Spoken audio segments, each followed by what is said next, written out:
ਉੱਥੇ ਨੇੜੇ ਇੱਕ ਕਲ ਪਾਣੀ ਨਦੀ ਵਹਿੰਦੀ ਸੀ। ਜਿਵੇਂ ਕਾਲੀ ਵੇਈ ਮਸ਼ਹੂਰ ਹੈ ਨਾ, ਇਸ ਤਰ੍ਹਾਂ ਉਸ ਨਦੀ ਦਾ ਪਾਣੀ ਕਾਲੇ ਰੰਗ ਦਾ ਸੀ ਤੇ ਇਸ ਕਰਕੇ ਉਹਨੂੰ ਕਲ ਪਾਣੀ ਨਦੀ ਕਹਿੰਦੇ ਸੀ।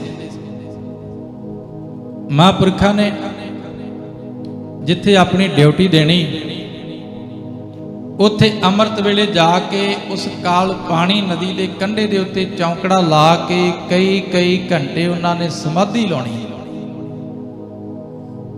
ਸਿਮਰਨ ਕਰਨਾ, ਬੰਦਗੀ ਕਰਨੀ। ਮੈਂ 10-15 ਸਾਲ 20 ਸਾਲ ਪਹਿਲਾਂ ਜਦੋਂ ਸਮਾਗਮਾਂ 'ਚ ਜਾਈਦੀ ਸੀ ਨਾ ਗੁਰਮੁਖੋ, ਉਦੋਂ ਇਸ ਤਰ੍ਹਾਂ ਦੀਆਂ ਵਿਚਾਰਾਂ ਬਹੁਤ ਸੁਣਨ ਨੂੰ ਮਿਲਦੀਆਂ ਸੀ ਕਿ ਫਲਾਣੇ ਮਹਾਂਪੁਰਖਾਂ ਨੇ ਸਮਾਧੀ ਲਾਈ, ਫਲਾਣੇ ਗੁਰਮੁਖਾਂ ਨੇ ਲਿਵ ਜੋੜੀ। ਅੱਜ ਕੱਲ੍ਹ ਸਮਾਧੀ ਲਾਉਣ ਵਾਲੇ ਵੀ ਘਟ ਗਏ ਤੇ ਸਮਾਧੀ ਦੀ ਗੱਲ ਕਰਨ ਵਾਲੇ ਵੀ ਘਟ ਗਏ। ਚੰਚਲਤਾ ਇੰਨੀ ਹਾਵੀ ਹੋ ਗਈ ਹੈ ਨਾ ਗੁਰਮੁਖੋ ਸਾਡੇ ਤੇ। ਉਹ ਜਿਹੜੀ ਸਮਾਧੀ ਸੀ ਗੁਰੂ ਨਾਨਕ ਦੇ ਘਰ ਦੀ, ਸਹਿਜ ਸਮਾਧ ਲੱਗੀ ਹੈ ਭੀਤਰ ਸੋ ਰਸ ਸੋਈ ਜਾਣੈ ਜੀਓ, ਉਹ ਸਮਾਧੀ ਦੀਆਂ ਗੱਲਾਂ ਕਰਨ ਵਾਲੇ ਵੀ ਥੋੜੇ ਰਹਿ ਗਏ ਨੇ ਤੇ ਸਮਾਧੀ ਲਾਉਣ ਵਾਲੇ ਤੇ ਕੋਈ ਵਿਰਲੇ ਬੱਚੇ ਨੇ ਗੁਰਮੁਖੋ। ਮਹਾਂਪੁਰਖਾਂ ਨੇ ਜਦੋਂ ਕਈ ਘੰਟੇ ਚੌਂਕੜਾ ਲਾਣਾ, ਸਿਮਰਨ ਕਰਨਾ, ਪਲਟਨ ਦੇ ਗੁਰਦੁਆਰੇ ਵਿੱਚ ਜਾ ਕੇ ਸੇਵਾ ਕਰਨੀ, ਤੇ ਕੁਦਰਤੀ ਗੱਲ ਹੈ ਉਹਨਾਂ ਦੇ ਜੀਵਨ ਦੀ ਜਿਹੜੀ ਸੁਗੰਧੀ ਸੀ, ਜੀਵਨ ਦੀ ਜਿਹੜੀ ਮਹਿਕ ਸੀ, ਉਹ ਸਾਰੀ ਪਲਟਨ ਵਿੱਚ ਫੈਲ ਗਈ। ਤੇ ਕਈ ਵਾਰੀ ਪਿਆਰ ਦੇ ਵਿੱਚ ਬੈਠੇ ਮਹਾਂਪੁਰਖ ਸਮੇਂ ਤੋਂ ਪਰਾਂ ਚਲੇ ਜਾਂਦੇ, ਭਾਵ ਕਿ ਸਮੇਂ ਨੂੰ ਭੁੱਲ ਜਾਂਦੇ ਕਿ ਮੈਨੂੰ ਕਿੰਨਾ ਕੁ ਸਮਾਂ ਹੋ ਗਿਆ ਬੈਠੇ ਨੂੰ ਤੇ ਡਿਊਟੀ ਤੋਂ ਲੇਟ ਹੋ ਜਾਣਾ। ਇਸੇ ਪਲਟਨ ਦੇ ਵਿੱਚ ਇੱਕ ਹੋਰ ਬਾਣੀ ਪੜਨ ਵਾਲਾ ਰਹਿੰਦਾ ਹੈ, ਉਹ ਵੀ ਆਪਣੀ ਡਿਊਟੀ ਕਰਦਾ ਪਰ ਪਾਠ ਉਹ ਵੀ ਬੜਾ ਕਰਦਾ। ਬਾਣੀ ਪੜਨਾ ਉਹਦੇ ਸੁਭਾਅ ਦੇ ਵਿੱਚ ਹੈ। ਇਹ ਸੱਜਣ ਦੇ ਮਨ ਦੇ ਵਿੱਚ ਈਰਖਾ ਜਾਗੀ ਕਿ ਕਰਮ ਸਿੰਘ ਲੰਬੇ ਚੌਂਕੜੇ ਲਾਉਂਦਾ, ਬਾਣੀ ਪੜਦਾ, ਸੇਵਾ ਕਰਦਾ, ਇਹਦੀ ਵਡਿਆਈ ਹੋਣ ਲੱਗ ਪਈ ਤੇ ਮੇਰੀ ਵਡਿਆਈ ਘਟ ਗਈ ਹੈ। ਈਰਖਾ ਪੈਦਾ ਹੋ ਗਈ। ਇੱਕ ਬੇਨਤੀ ਕਰਾਂ ਗੁਰਮੁਖੋ, ਈਰਖਾ ਬਹੁਤ ਵੱਡੀ ਬਿਮਾਰੀ ਹੈ ਤੇ ਇਸ ਤੋਂ ਬਚਣਾ ਬਹੁਤ ਔਖਾ ਹੈ। ਪਰ ਮਹਾਰਾਜ ਸੱਚੇ ਪਾਤਸ਼ਾਹ ਜੀ ਨੇ ਬਾਣੀ ਵਿੱਚ ਇੱਕ ਬਚਨ ਕੀਤਾ, ਬੜਾ ਧਿਆਨ ਨਾਲ ਸੁਣਿਆ ਜੇ। ਉਹ ਸਤਿਗੁਰੂ ਜਿਹਦੇ ਘਰ ਵਿੱਚ ਸਦਾ ਵਾਸਤੇ ਸਾਰੀ ਹੀ ਮਨੁੱਖਤਾ ਦਾ ਭਲਾ ਮੰਗਿਆ ਜਾਂਦਾ ਹੈ, ਜਿਹੜਾ ਗੁਰੂ ਸਾਰੀ ਦੁਨੀਆ ਦਾ ਭਲਾ ਮੰਗਦਾ ਹੈ, ਭਲਾ ਲੋੜਦਾ ਹੈ, ਭਲਾ ਚਾਹੁੰਦਾ ਹੈ, ਪਰ ਉਹ ਆਪਣੀ ਬਾਣੀ ਵਿੱਚ ਇਹ ਗੱਲ ਕਹਿੰਦਾ ਹੈ ਕਿ ਜਿਹੜੇ ਬੰਦੇ ਦੇ ਅੰਦਰ ਈਰਖਾ ਹੈ ਉਹਦਾ ਕਦੇ ਵੀ ਭਲਾ ਨਹੀਂ ਹੋ ਸਕਦਾ। ਸਾਰੀ ਸੰਗਤ ਬੋਲੋ ਸਤਨਾਮ ਸ੍ਰੀ ਵਾਹਿਗੁਰੂ। ਜਿਸ ਦੇ ਅੰਦਰ ਤਾਤ ਪਰਾਈ ਹੋਵਈ, ਤਾਤ ਪਰਾਈ ਦੂਜੇ ਨੂੰ ਦੇਖ ਕੇ ਸੜਨਾ, ਦੂਜੇ ਨੂੰ ਦੇਖ ਕੇ ਈਰਖਾ ਕਰਨੀ, ਇਹਦੀ ਵਡਿਆਈ ਮੇਰੇ ਤੋਂ ਜ਼ਿਆਦਾ ਕਿਉਂ ਹੋ ਰਹੀ ਹੈ, ਇਹਦਾ ਰੁਤਬਾ ਮੇਰੇ ਤੋਂ ਵੱਡਾ ਕਿਉਂ ਹੈ, ਇਹਦੇ ਕੋਲ ਮੇਰੇ ਤੋਂ ਜ਼ਿਆਦਾ ਸੁੱਖ ਸਹੂਲਤਾਂ ਕਿਉਂ ਨੇ, ਇਹ ਸਾਰਾ ਕੁਝ ਈਰਖਾ ਦਾ ਹੀ ਰੂਪ ਹੈ।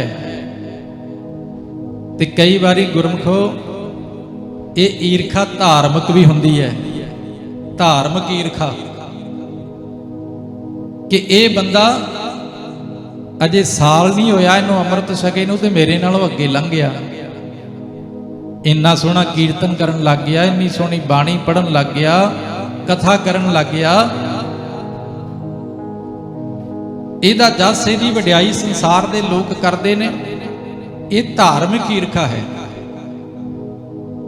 ਤੇ ਮਹਾਰਾਜ ਸੱਚੇ ਪਾਤਸ਼ਾਹ ਜੀ ਨੇ ਫੈਸਲਾ ਦੇ ਦਿੱਤਾ, ਜਿਸ ਦੇ ਅੰਦਰ ਤਾਤ ਪਰਾਈ ਹੋਵਈ ਤਿਸ ਦਾ ਕਦੇ ਨਾ ਹੋਵੀ ਭਲਾ। ਉਸ ਬੰਦੇ ਦਾ ਕਦੇ ਵੀ ਭਲਾ ਨਹੀਂ ਹੋ ਸਕਦਾ ਜਿਹਦੇ ਅੰਦਰ ਈਰਖਾ ਹੈ, ਸਾੜਾ ਹੈ। ਇਹ ਬੰਦਾ ਜਿਹੜਾ ਸੀ ਨਾ, ਬਾਣੀ ਤੇ ਪੜ੍ਹਦਾ ਸੀ, ਬਾਣੀ ਤੇ ਬੜੀ ਦੁਨੀਆ ਪੜ੍ਹਦੀ ਹੈ, ਪਰ ਕਈ ਲੋਕ ਇਸ ਵਾਸਤੇ ਪੜ੍ਹਦੇ ਨੇ ਕਿ ਮੈਨੂੰ ਸਾਰੀ ਦੁਨੀਆ ਚੰਗਾ ਚੰਗਾ ਆਖੇ ਕਿ ਬਹੁਤ ਵੱਡਾ ਸਿੱਖ ਹੈ ਜੀ, ਬਾਣੀ ਪੜ੍ਹੀ ਜਾਂਦਾ 24 ਘੰਟੇ।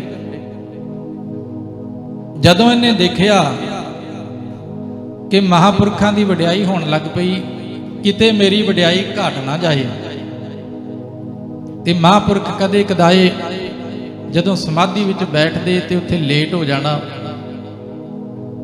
ਤੇ ਅੱਜ ਇਸ ਰਖਾਲੂ ਬੰਦੇ ਨੇ ਅੰਗਰੇਜ਼ ਆਫੀਸਰ ਦੇ ਕੋਲ ਸ਼ਿਕਾਇਤ ਕਰ ਦਿੱਤੀ ਕਿ ਕਰਮ ਸਿੰਘ ਜਿਹੜਾ ਨਾ, ਉਹ ਡਿਊਟੀ ਸਹੀ ਨਹੀਂ ਦਿੰਦਾ, ਕਈ ਵਾਰੀ ਡਿਊਟੀ ਤੇ ਆਉਂਦਾ ਹੀ ਨਹੀਂ ਤੇ ਕਈ ਵਾਰੀ ਲੇਟ ਆਉਂਦਾ ਹੈ। ਅੱਜ ਇਹਨੇ ਤਾੜ ਰੱਖੀ, ਉਡੀਕ ਵਿੱਚ ਬੈਠਾ ਰਿਹਾ। 7 ਵਜੇ ਸਵੇਰੇ ਮਹਾਂਪੁਰਖਾਂ ਦੀ ਡਿਊਟੀ ਸ਼ੁਰੂ ਹੁੰਦੀ ਸੀ, ਤੇ ਮਹਾਂਪੁਰਖ ਜਦੋਂ ਅੰਮ੍ਰਿਤ ਵੇਲੇ ਜਾ ਕੇ ਨਾ ਚੌਂਕੜਾ ਲਾ ਕੇ ਨਦੀ ਦੇ ਕੰਢੇ ਉਸ ਅਕਾਲ ਪੁਰਖ ਵਾਹਿਗੁਰੂ ਦੇ ਚਰਨਾਂ ਦੇ ਨਾਲ ਧਿਆਨ ਜੋੜ ਕੇ ਬੈਠੇ। ਬੈਠਣਾ ਕੀ ਸੀ, ਗੁਰਮੁਖੋ, ਤੇ ਉਹਦੇ ਵਿੱਚ ਹੀ ਉਤਰ ਗਏ। ਬੈਠਣਾ ਵੀ ਥੋੜੀ ਜੀ ਦੂਰੀ ਹੁੰਦੀ ਹੈ,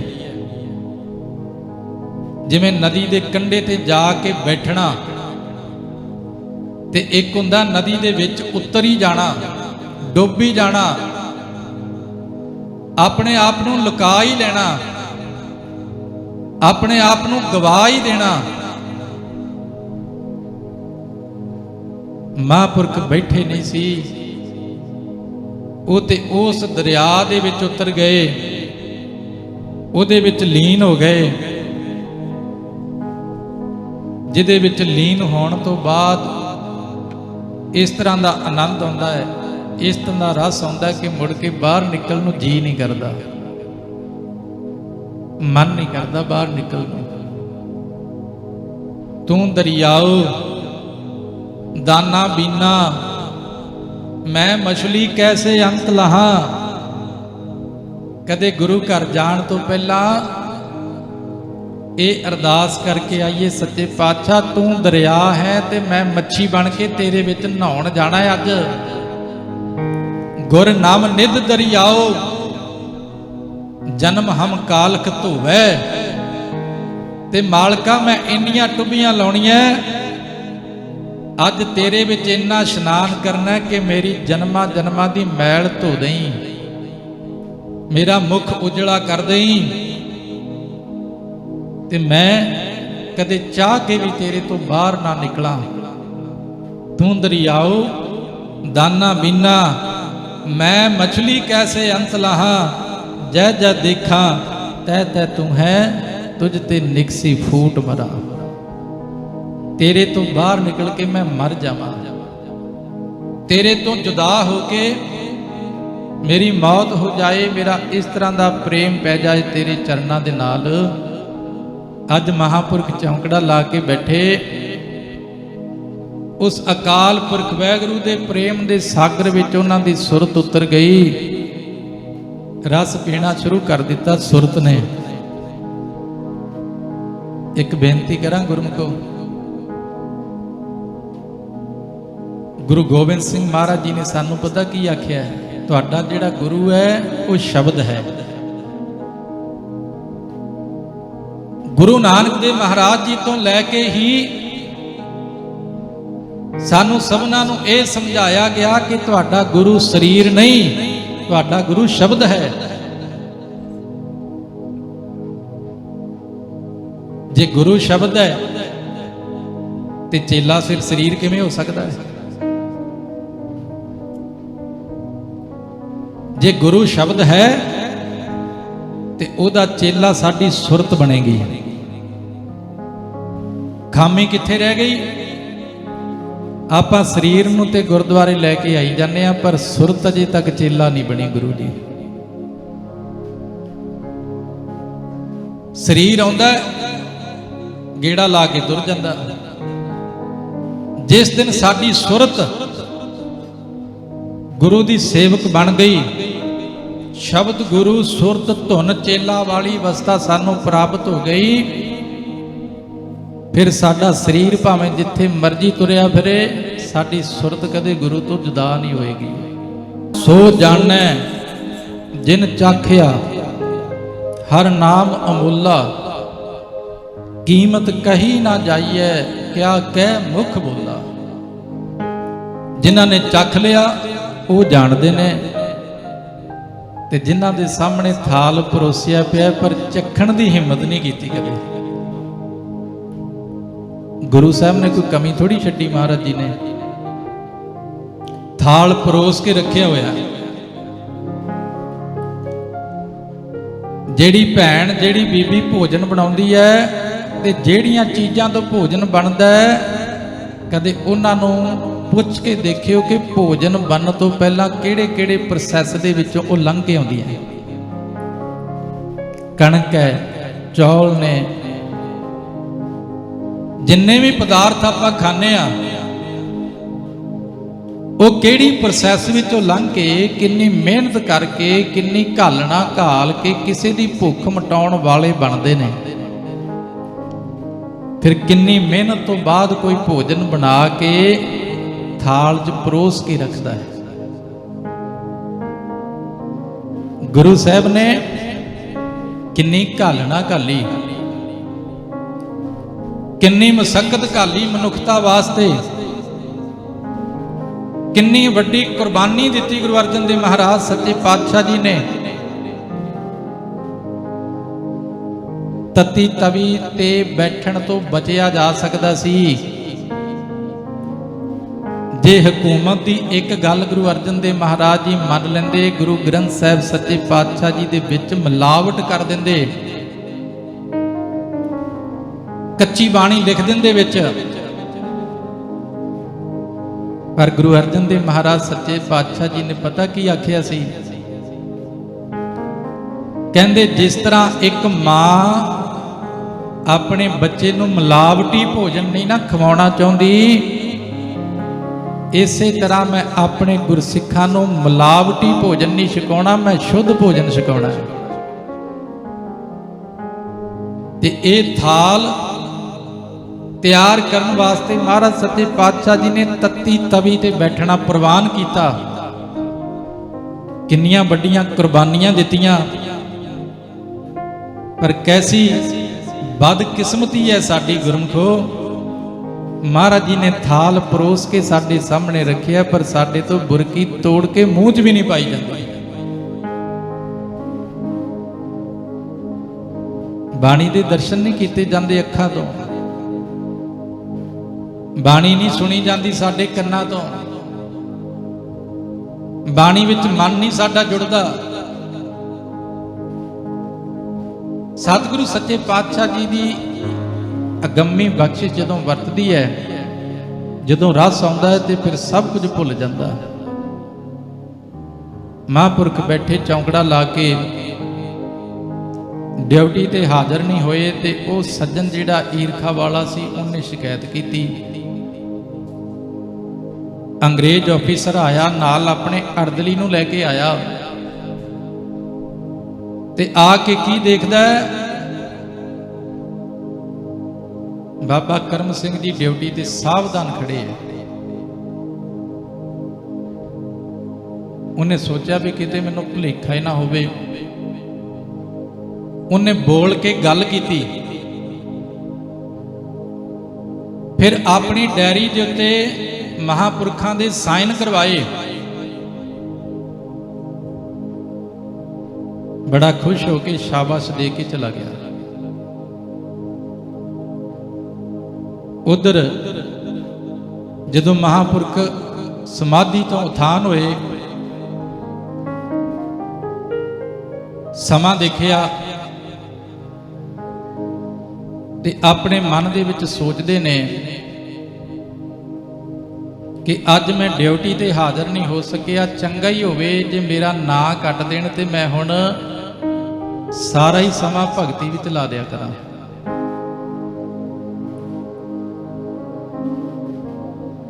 ਦਿਨ ਚੜਿਆ,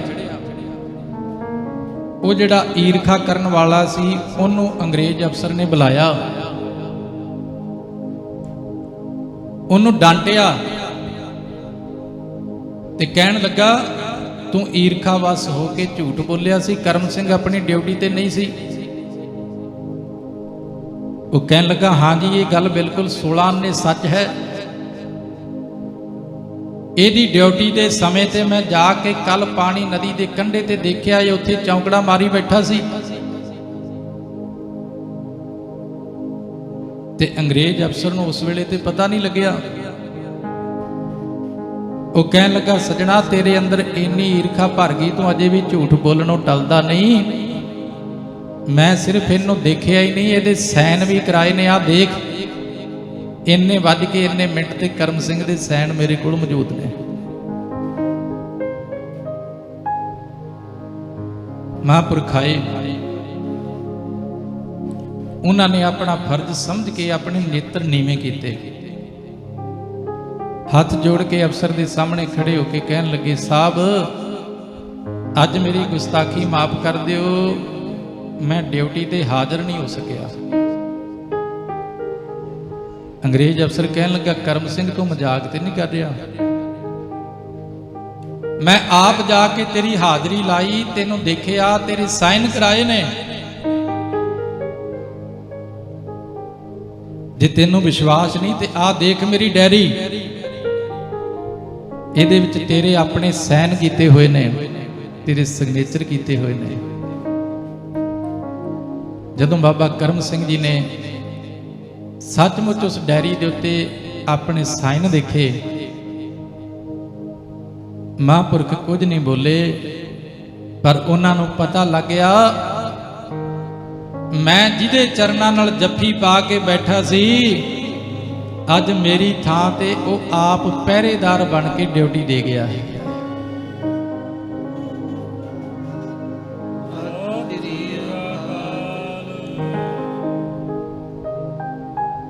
हर के सेवक जो हर भाए, तिन की कथा नरारी रे, आव है ना जाहे ना कबहू मरते, पार ब्रह्म संगारी रे। कीरतपुर साहब बैठे सी ना गुरु हार साहब महाराज सच्चे पातशाह जी, पहला पैर लंघ गया, दूजा लंघ गया, तीजा पैर लंघ गया, गुरु हरराय साहब महाराज सच्चे पातशाह जी ने चौंकड़ा ही नहीं खोलिया, जल पानी भी नहीं छकिया। ते जदों महाराज जी ने चौंकड़ा खोलिया सी ना, संगत ने पूछया सच्चे पातशाह अज सारा दिन उठे ही नहीं। धन गुरु हरराय साहब महाराज सच्चे पातशाह जी ने जवाब दिता सी की करिए, जे भाई गाउंदा सानू उठण दिंदा ते तां उठदे, उन्हें उठण ही नहीं दिता। काबल दी धरती ते साडे चरनां नूं इस तरह दी जफ्फी पा के बैठा, सानू उठण नहीं दिता, सारा दिन भाई गाउंदे ने।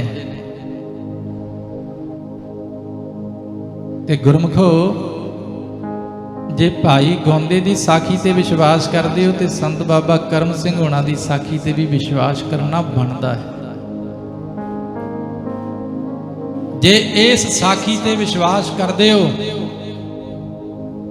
कि पार ब्रह्म परमेश्वर भगत सैन दी थां ते जाके राजे दी मालिश करके आउंदे ने, भाई गुरदास जी ने अपनियां वारां दे विच इस गल दी गवाही दित्ती है।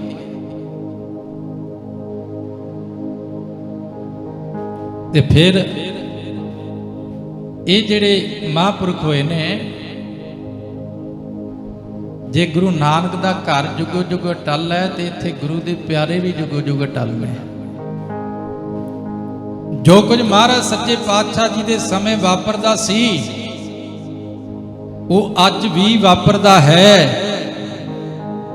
ते सदा वास्ते वापरदा रहेगा, क्योंकि साडा गुरु भी जिउंदा है, गुरु दे प्यारे भी जिउंदे ने, वो कदे भी मरनगे नहीं, ते ना उन्होंने सिੱਖੀ दे प्रेम नूं कदे मरन देना, भावें मारन वाले बड़े तुरे फिरदे। उस वेले जदों महापुरखों नूं पता लग्या ना कि साडी थां ते आके उस मालक ने पहरा देता, ये मालक दी मर्जी है गुरमुखो। हुण साडे घर दे विच 5 जी ने, 6 जी ने जां 7 जी ने, परिवार दे 8 मैंबर ने। वो मालक दी मर्जी है ना, किसी दी शक्ल किसी नाल उन्हें मिल नहीं दिती। कई जुड़वा बच्चे भी होंदे आ, जुड़वा जिहड़े 99% तक एक दूजे नाल मैच करते होंदे आ, पर उन्हां दे विच भी थोड़ा जिहा फर्क रख दिंदा है, अलग पहचान उन्हां दी बना के रखदा है। ते जे साडा मालक साडी घाड़त घड़न वाला वो वाहिगुरू साडियां शक्लां एक दूजे तो वख बना सकदा है, ते जे मालक चाहे ते अपना ही रूप अपने वर्गी सारी दुनिया बना सकदा है एक पल दे विच। जाप साहिब दे अंदर धन गुरु गोबिंद सिंह सच्चे पातशाह जी ने तां ही ते वचन कीते ने, एक मूरत है इको ही है, एक मूरत अनेक दर्शन, कीन रूप अनेक, है इको ही है। लखां करोड़ां तरह के दर्शन दे सकता है, अनेक रूप धारण कर सकता है। एक मूरत अनेक दर्शन, कीन रूप अनेक, खेल खेल अखेल खेलन, अंत को फिर एक। वो चाहे ते एक पल दे विच ही लखां करोड़ां अरबां अपने रूप धारण कर लवे, ते एक पल दे विच फिर एक बन जावे। उहदी अपनी रजा है, अपनी मौज है। सारी संगत बोलो सतनाम श्री वाहिगुरू।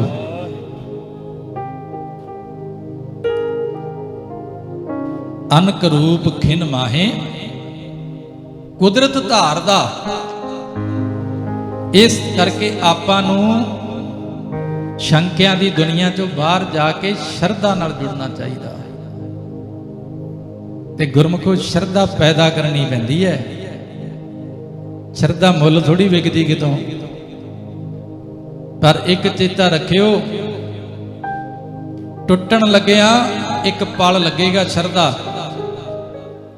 कोई बंदा महाराज की हजूरी विच बैठ के तुहानूं इदां दी गल सुनाएगा, तुहाडी कई सालां दी कीती हुई घालना दे विचों पैदा हुई शरधा नूं एक पल दे विच तोड़ के ते रख सकता है। पर शरधा पैदा करने वास्ते मुड़ के पता नहीं किन्ने कोई जन्म लग जाण।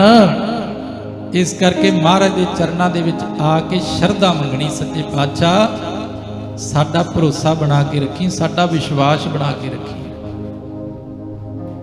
महापुरखों नूं पता लग गया, नेत्रां च प्रेम दा जाल आ गया।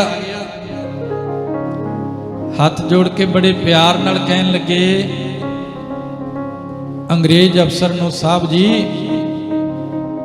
मैं हुण होर नौकरी नहीं करनी,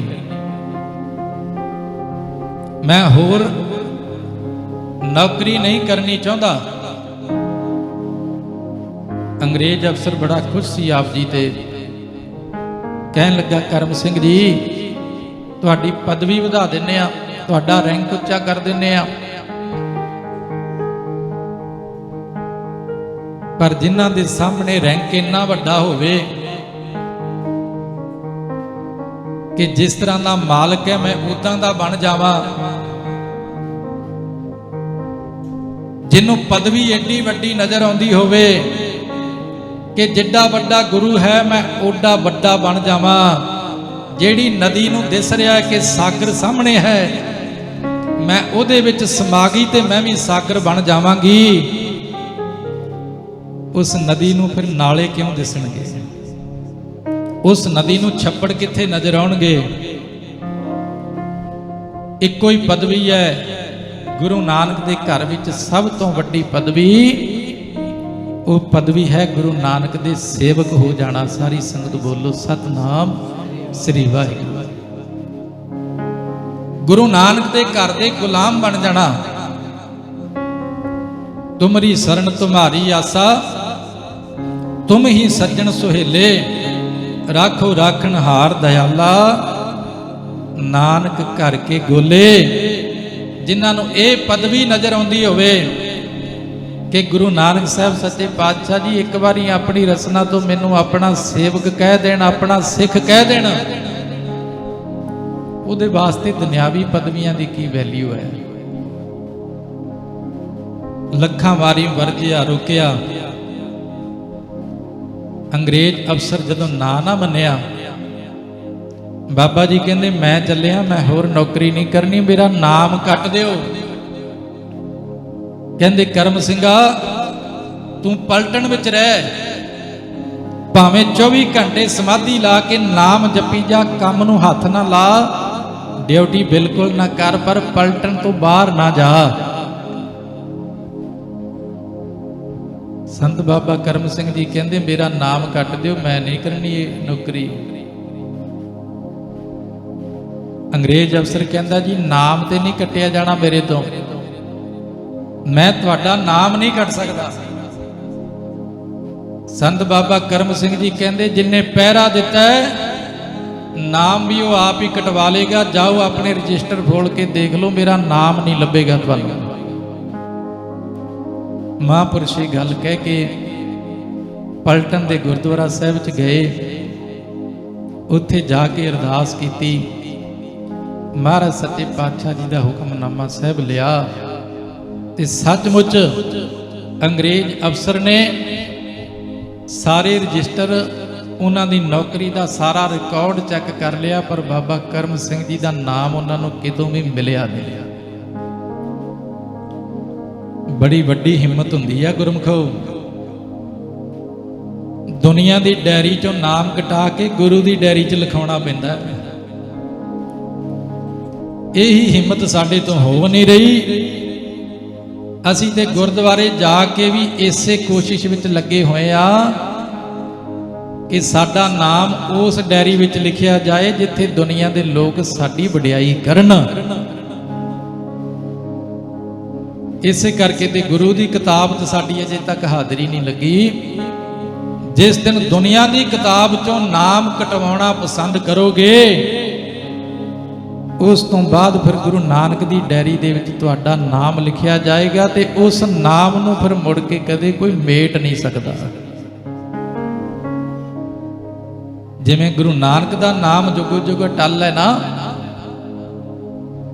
ਇਸੇ ਤਰ੍ਹਾਂ ਫਿਰ ਸਾਡੀ ਵੀ ਸੋਭਾ ਜੁਗੋ ਜੁਗ ਅਟਲ ਹੋ ਜਾਊਗੀ। ਇਸ ਯੁਗ ਮੈਂ ਸੋਭਾ ਨਾਮ ਕੀ, ਬਿਨ ਨਾਮੈ ਸੋਭ ਨਾ ਹੋਏ, ਇਹ ਮਾਇਆ ਕੀ ਸੋਭਾ 4 ਦਿਹਾੜੇ, ਜਾਂਦੀ ਬਿਲਮ ਨਾ ਹੋਏ।